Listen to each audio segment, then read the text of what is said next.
Bom, gente, então, essa é a 166ª defesa de dissertação, né, para a concessão do grau de mestre em ciências, área de Física e Química de Materiais. A candidata é a Lilian Cristina Zin, que foi orientada por mim e co-orientada pela professora Luciana Guimarães, né, e a banca examinadora ela é composta por mim como presidente, né, a professora Luciana, co-orientadora, o professor Matheus Fernandes Venâncio, da Federal da Bahia, e o professor Arnaldo César Pereira, né, do DCNAT UFSJ.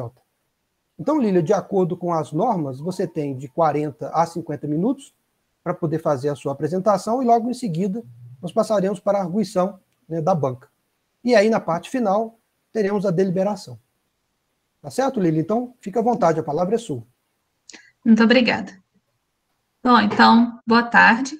Para quem não me conhece, meu nome é Lilian, e hoje eu vou apresentar o trabalho referente à minha dissertação de mestrado, intitulado Separação enantioseletiva e polímero de impressão molecular para oxibutinino, uma investigação teórica. Nesse trabalho, eu fui orientado pelo professor Clébio e co-orientado pela professora Luciana. Bom, em todo o mundo, vem sendo observado uma crescente no aumento das doenças relacionadas ao trato urinário, principalmente a incontinência urinária e a bexiga hiperativa. Essas doenças elas podem ser desencadeadas por diversos fatores e também podem afetar diversos grupos de idade. A bexiga hiperativa, por exemplo, ela afeta principalmente grupos acima de 65 anos de idade. Essa doença ela é caracterizada pela urgência urinária causada pela contração involuntária do músculo detrusor. Essa contração ela acontece devido à ligação da acetilcolina com os receptores muscarínicos M3 presentes no músculo liso da bexiga. Essa interação ela vai causar a ativação das proteínas Rho-quinase e proteína quinase C, além de um aumento no fluxo de íons cálcio no organismo. Essa ativação dessas duas proteínas e os íons cálcio são os responsáveis pela contração do músculo e, assim, por expelir a urina em momentos indesejados. Essa doença, ela é de uma crescente preocupação porque ela pode afetar consideravelmente a qualidade de vida dos pacientes. Então, para poder tentar contornar isso, existem 3 principais formas de tratamento dela. Uma delas mudanças em hábitos não tão saudáveis, como diminuição do consumo excessivo de cafeína e do consumo excessivo de bebidas alcoólicas. A cirurgia, porém, não é um procedimento tão interessante, porque é um procedimento invasivo, pode causar desconforto ao paciente. E o último deles, o mais utilizado, é o tratamento utilizando fármacos anticolinérgicos ou antimuscarínicos. Esses fármacos, eles vão apresentar sítios de ligação semelhantes ao da acetilcolina. Então, quando eles são ingeridos, eles vão competir com ela para poder se ligar ao receptor muscarínico. Quando isso acontece, os fármacos eles vão bloquear ou inibir a atividade do receptor e, consequentemente, reduzir a atividade muscular espontânea, diminuindo assim a frequência urinária e a contração do músculo. Existem diferentes tipos de fármacos antimuscarínicos usados no tratamento dessa doença, como mostrado aqui na figura 4, sendo que é interessante dar destaque para a oxibutinina, ou oxi. No Brasil, a oxibutinina é o fármaco mais utilizado no tratamento da bexiga hiperativa, sendo que 99% dos comprimidos que são comprados para o tratamento dessa doença são da oxibutinina. A escolha por esse fármaco, ela é dada devido a 2 fatores. O primeiro deles é o fato de ser um fármaco relativamente barato, em que você pode encontrar uma caixa com 30 comprimidos a 30, 50 reais nas farmácias brasileiras. Então, é um tratamento acessível a grande parte do público. Além disso, é um fármaco bastante eficiente, em que, de todos os casos tratados com oxibutinina, 75% mostraram resultados bastante eficientes. E o que esse fármaco faz é gerar um efeito analgésico local e um efeito antiespasmódico, inibindo assim a ação muscarínica. Ou seja, ele vai relaxar a musculatura e evitar que os espasmos aconteçam, evitar que a contração do músculo aconteça e a liberação da urina aconteça também. Entretanto, a oxibutinina ela vai acabar gerando alguns efeitos adversos, como, por exemplo, a taquicardia, constipação intestinal, a visão turva e a boca seca, sendo que esse último é um dos principais fatores que leva os pacientes a desistir de continuar o tratamento. Então, existem algumas técnicas que os médicos usam para poder tentar evitar essa grande taxa de desistência. A primeira delas é a redução da dose do fármaco. E realmente é uma técnica efetiva, porque a partir do momento em que o médico diminui a dose do fármaco, com toda certeza a quantidade, né, dos efeitos adversos também vão ser reduzidas. Entretanto, por outro lado, a dose terapêutica do fármaco também vai ser reduzida, o que não é bom para o tratamento. Já a segunda forma, que é a mais considerada, é a administração com diferentes formulações. A oxibutinina, ela apresenta 4 formulações diferentes. A primeira delas é a formulação de liberação imediata, em que após a ingestão do comprimido, a sua dose é liberada após um curto período de tempo. A liberação controlada, em que o fármaco é ingerido e sua dose é liberada ao longo de um determinado período de tempo, que exige menor manutenção também na quantidade de comprimidos consumidos. Os sistemas transdérmicos, na forma de géis tópicos ou de adesivos transdérmicos, que seguem o mesmo princípio da liberação controlada, liberando a dose de forma esporádica. E também o xarope, que é uma das formas menos utilizadas, porém bastante encontradas nas farmácias. Foram feitos estudos para poder determinar quais delas seriam melhores para o tratamento, e as formulações de liberação controlada e sistemas transdérmicos, apesar de se apresentarem um pouco mais caras do que a de liberação imediata, se mostraram melhores, porque os pacientes que faziam uso dessas formulações, eles apresentaram uma maior tolerância ao fármaco e, consequentemente, uma redução dos efeitos adversos. Aqui no Brasil, a formulação de liberação controlada é a mais utilizada, e essa é comercializada na forma de mistura racêmica, ou seja, uma mistura que contém os enantiômeros R e S da oxibutinina. Ao ser ingerido, a oxibutinina ela vai passar por uma biotransformação hepática, gerando assim o seu principal metabólito ativo, a N-desetioxibutinina, ou DEO. De forma semelhante, a DEO ela vai apresentar também enantiômeros R e S, e apesar de apresentarem semelhanças estruturais e propriedades físicas parecidas, cada um dos enantiômeros ele é responsável por um fator no corpo humano. Por exemplo, os enantiômeros R, eles estão ligados à potência anticolinérgica do fármaco, ou seja, ao efeito terapêutico dele. Já os enantiômeros S, eles estão ligados à menor incidência de efeitos adversos.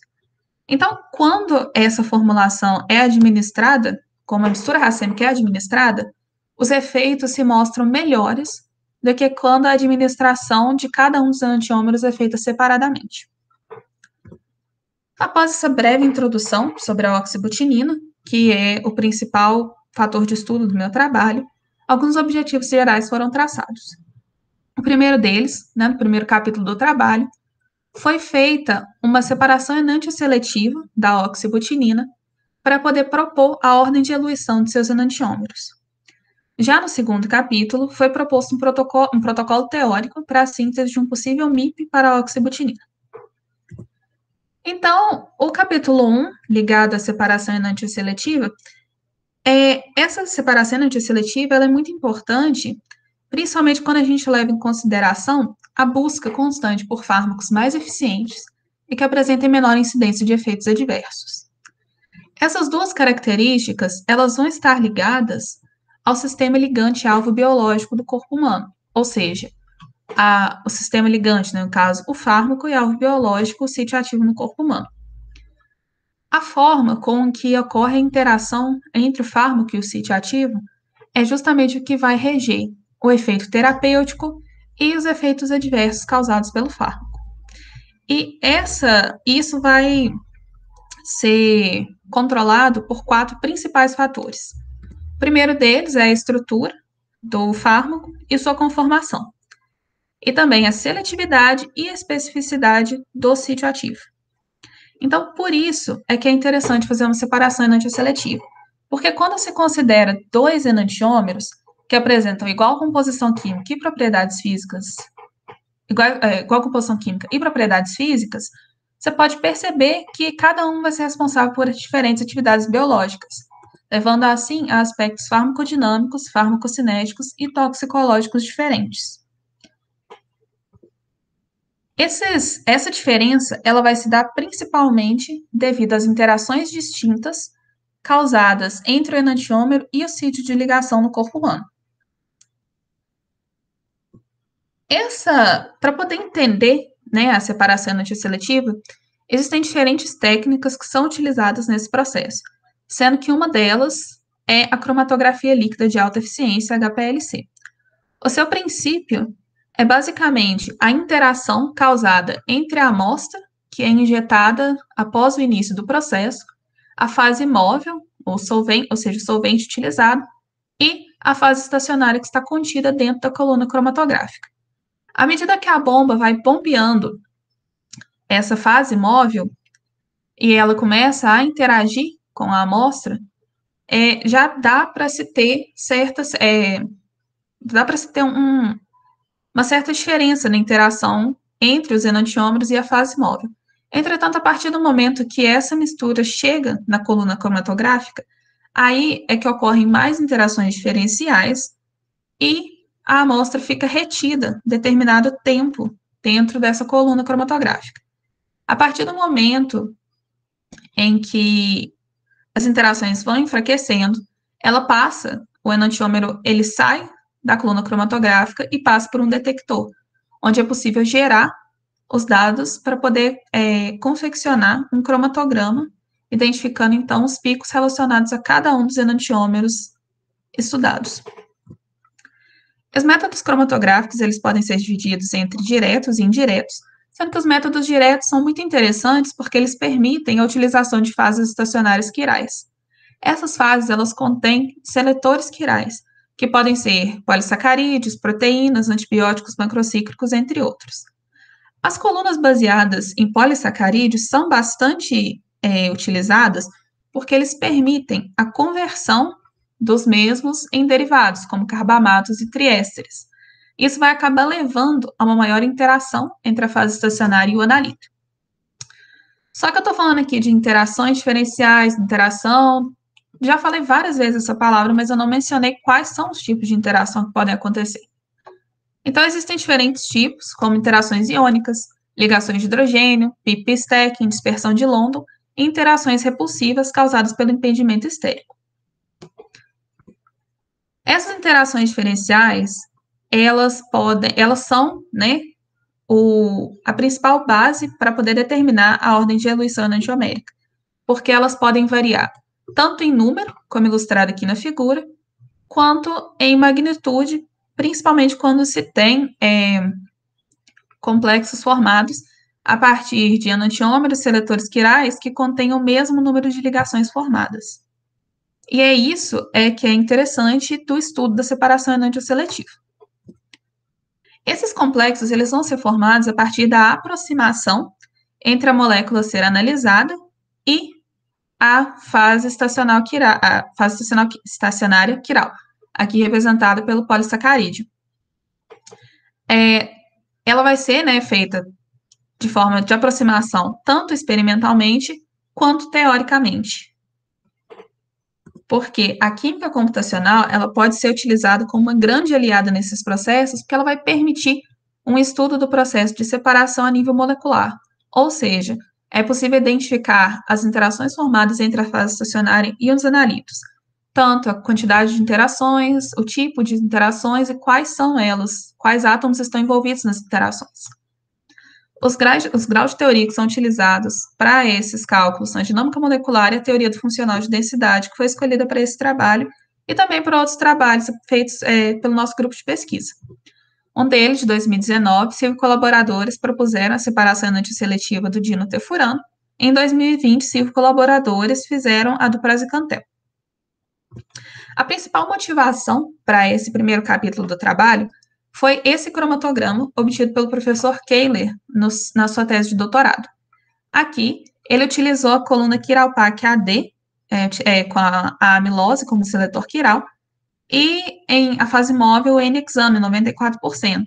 E esses dados são bastante importantes porque eles foram levados em consideração quando as simulações foram feitas, para poder determinar, para poder ver se a gente conseguia corroborar com essa ordem de eluição proposta aqui, em que o enantiômero R ficaria menos tempo retido na coluna em relação ao enantiômero S. Então, a partir disso, os objetivos específicos dessa etapa foram a obtenção das estruturas otimizadas da oxibutinina e do modelo reduzido da amilose, assim como as estruturas otimizadas dos complexos formados entre as interações entre as duas espécies, e a avaliação da ordem de eluição enantiomérica, tomando por base dados energéticos.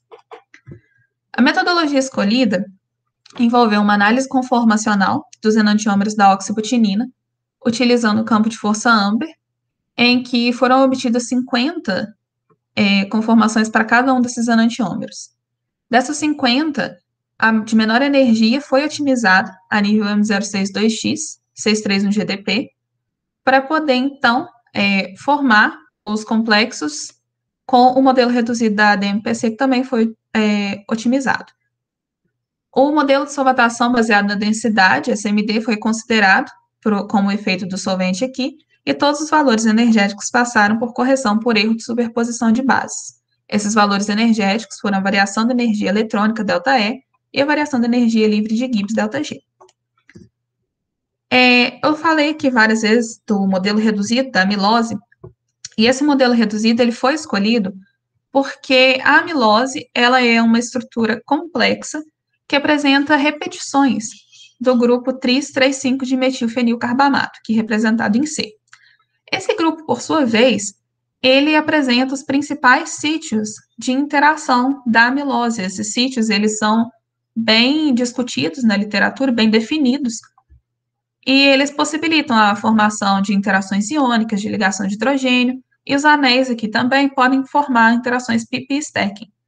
Então, levando isso em consideração, e também para poder evitar um alto custo computacional, é que foi utilizado um modelo reduzido da amilose para poder propor os complexos entre o enantiômero e o mesmo. Então, aqui, primeiramente, eu trouxe os ângulos de Edro selecionados para análise conformacional de ambos os enantiômeros da oxibutinina, e esses ângulos de Edro, eles foram selecionados criteriosamente para poder, de forma que eles conseguissem torsionar a molécula para poder obter o maior número de conformações diferentes possíveis. Foram obtidas 50 conformações em cada um dos enantiômeros, como eu já havia mencionado, e dessas, as 5 de menor energia, foram levadas em consideração para poder otimizar, para determinar de fato qual delas apresentava menor energia, ou seja, qual dessas conformações era mais estável. Aqui, então, só para ilustrar, eu trouxe a estrutura otimizada do enantiômero S da oxibutinina. Para poder determinar quais seriam os sítios passíveis de interação entre a oxibutinina e o modelo reduzido da ADMPC, foi proposto em seguir no mapa do potencial eletrostático, que forneceu não só as principais áreas para formação de ligação de cada uma dessas espécies, mas também as densidades de cada um dos átomos. Então, levando isso em consideração, foi possível propor 2 ligações entre a oxi e o modelo reduzido da ADMPC. A primeira delas, aqui, chamada de ligação A, ela envolveu o átomo H1 da oxibutinina e o átomo O' do modelo reduzido da amilose. Esse átomo H1, ele está ligado a um oxigênio que, por sua vez, vai estar ligado ao centro quiral da molécula. Em seguida, a segunda ligação, chamada de ligação B, foi proposta considerando o átomo O1 da oxibutinina e o átomo H1' do modelo reduzido da ADMPC, por sua vez, está ligado ao átomo de nitrogênio. Essas interações, depois, que essas interações foram propostas, esses complexos eles foram otimizados e geraram os seguintes valores de ΔE e ΔG. Aqui, desconfigurou um pouquinho aqui, mas é possível perceber que os valores, tanto de ΔE quanto ΔG, para o complexo S, eles se mostraram mais estáveis, mais baixos, do que os valores para o complexo R. Isso aqui já era um indício, realmente, de que o complexo S, o enantiômero S, ficaria mais tempo retido na coluna cromatográfica. Porém, ainda não tinha como dizer 100% de certeza o porquê isso acontecia. Então, como eu já havia mencionado, a gente parte para a análise das interações moleculares formadas entre ambas as espécies. Dessa vez não foi tão fácil analisar, porque eu encontrei os mesmos números de interações e ligações formadas, e não só isso, também envolvendo os mesmos átomos. Então, para poder determinar de fato qual era o mais estável, como eu já mencionei na introdução, é necessário analisar a magnitude dessas interações. Então, aqui eu tenho os comprimentos das interações intermoleculares estabelecidos nesses complexos, e dá para perceber que o comprimento de cada uma dessas ligações, cada uma dessas interações do complexo envolvendo o enantiômero S, elas foram menores do que os do enantiômero R. Quando a interação é menor, ela se torna mais forte. Ou seja, com isso, levando em consideração os valores de ΔE e ΔG, a gente pode afirmar que o complexo formado a partir do enantiômero S é o mais estável. Então, com isso, a gente determina a ordem de eluição dos enantiômeros, da oxibutinina, como o enantiômero R ficando menos tempo contido na coluna em relação ao enantiômero S.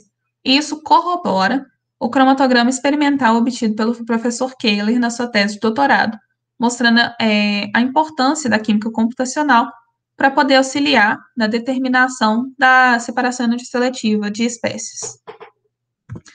Essa primeira parte gerou duas produções. A primeira delas, uma apresentação no primeiro Congresso Nacional de Física, Química e Engenharia de Materiais, no formato de pôster, do trabalho intitulado Investigação Teórica da Separação Enantioseletiva da Oxibutinina e N-desetil-oxibutinina.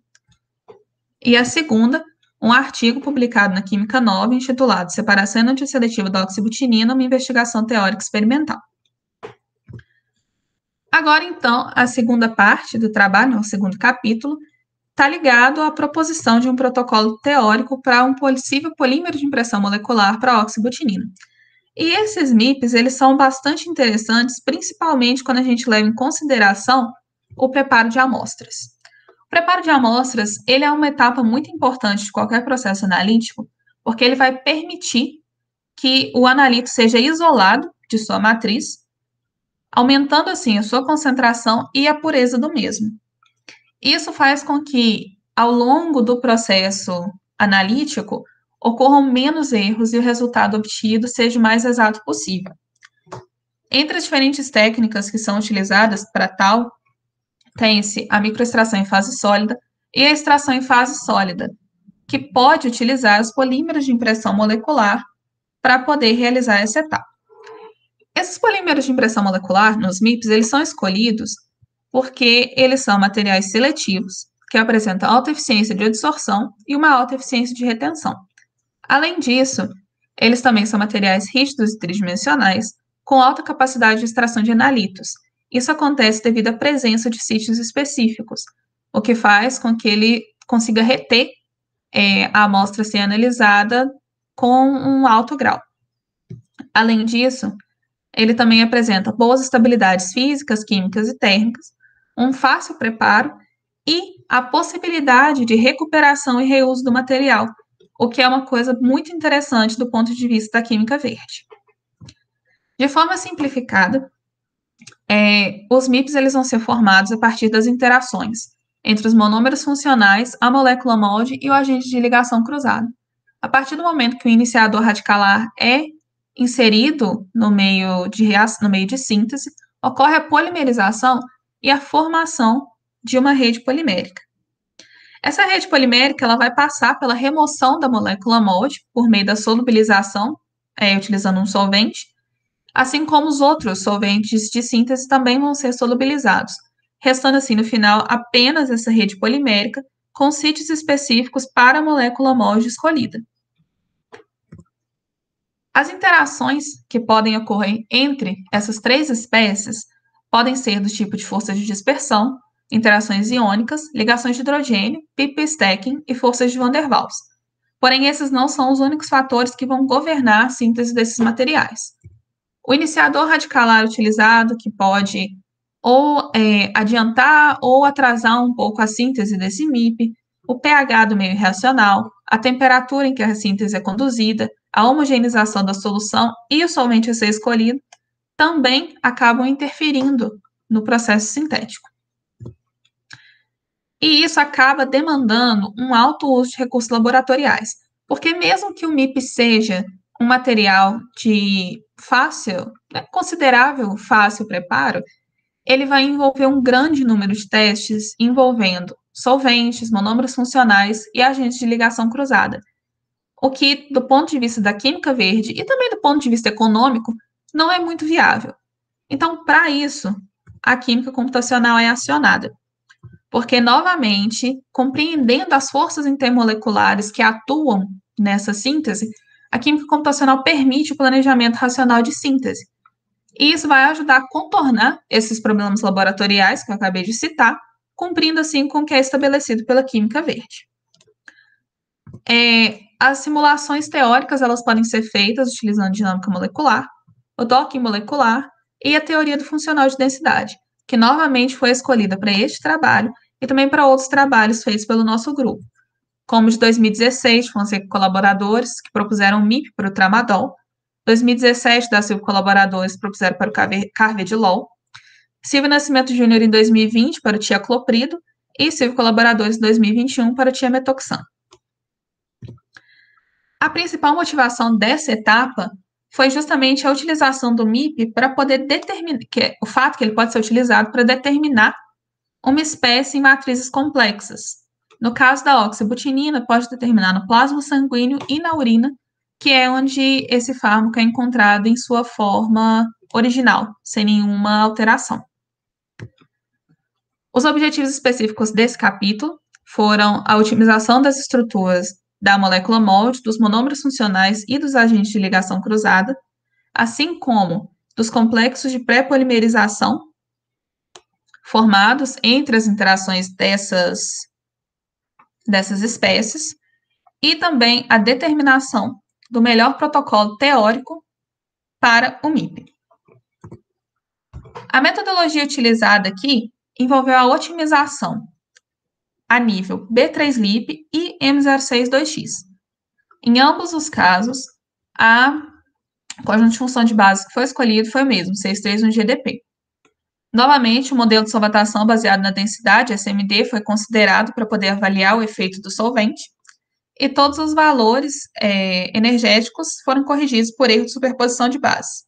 Esses valores energéticos, dessa vez, foram a variação da energia livre de Gibbs, ΔG, e a variação da entalpia, ΔH. Além disso, foram apresentados os valores relativos de ΔΔG e ΔΔH. Então, aqui, eu tenho as estruturas dos principais monômeros funcionais utilizados nas sínteses de MIPs e que foram selecionados para poder serem testados aqui nesse trabalho. Aqui tem o ácido acrílico, ácido paravinílico, o ácido metacrílico e o ácido trifluorometilarílico. De forma semelhante, os agentes de ligação cruzada mais utilizados nas sínteses experimentais foram otimizados aqui para poder testar também com a oxibutinina. Aqui eu tenho o dimetacrilato de etileno glicol, GDMA, o triacrilato de pentaeritritol, PETA, e trimetacrilato de trimetilpropano, TRIM. Revisitando o mapa do potencial eletrostático, que foi obtido no primeiro capítulo do trabalho, a gente pode observar aqui as 4 regiões passíveis de ligação da oxibutinina. Na primeira etapa, a gente só utilizou 2 das regiões, mas agora a gente vai contemplar. Agora eu contemplei as 4 regiões, envolvendo elas em ligações com os monômeros funcionais. Aqui eu só trouxe uma representação gráfica de como essas ligações seriam propostas, levando em consideração a distância entre os átomos e também a angulação deles, o que é um fator que pode interferir nas interações formadas. Então, primeiramente, né, foram propostos os complexos envolvendo a oxibutinina e os monômeros funcionais em estequiometria 1 para 1. Em seguida, foram propostas na estequiometria 1 para 2, levando em consideração os obtidos anteriormente. Esses aqui serviram como base para a obtenção dos de estequiometria 1 para 3, que também serviram como base para a obtenção dos de estequiometria 1 para 4. Esses aqui, todos esses foram otimizados em nível B3LIP, e os complexos 1 para 4, devido, né, à maior quantidade de ligações de hidrogênio formadas, eles apresentaram uma maior estabilidade em relação aos outros complexos. Isso pode ser observado aqui nos valores relativos da energia de Gibbs, energia livre de Gibbs, e da entalpia. De acordo com esses valores aqui obtidos, a gente pode observar que o complexo formado entre a oxibutinina e o ácido acrílico foi o mais estável, que apresentou menores valores energéticos. Então, aqui eu tenho a estrutura otimizada desse complexo. Só que, como eu havia dito, aqui eles foram otimizados utilizando o funcional B3LIP. Esse funcional, ele é muito bom, porém ele não considera efeitos de dispersão. Então, para poder ver como esses efeitos de dispersão iriam influenciar tanto a formação do complexo quanto a oxibutinina por si só, os complexos 1 para 4 foram novamente otimizados, dessa vez utilizando o M062X como funcional de densidade. O conjunto de função de base foi mantido, e aqui eu tenho as estruturas otimizadas desses complexos. Analisando os valores energéticos obtidos, a gente pode ver que realmente o complexo formado com a oxibutinina e o ácido acrílico, na estequiometria 1 para 4, apresentou os menores valores energéticos relativos. Aqui, então, eu tenho a estrutura otimizada desse, e com isso eu posso já tirar 2 parâmetros do meu protocolo teórico, como a estequiometria sendo 1 para 4, considerando o ácido acrílico como o monômero funcional mais indicado.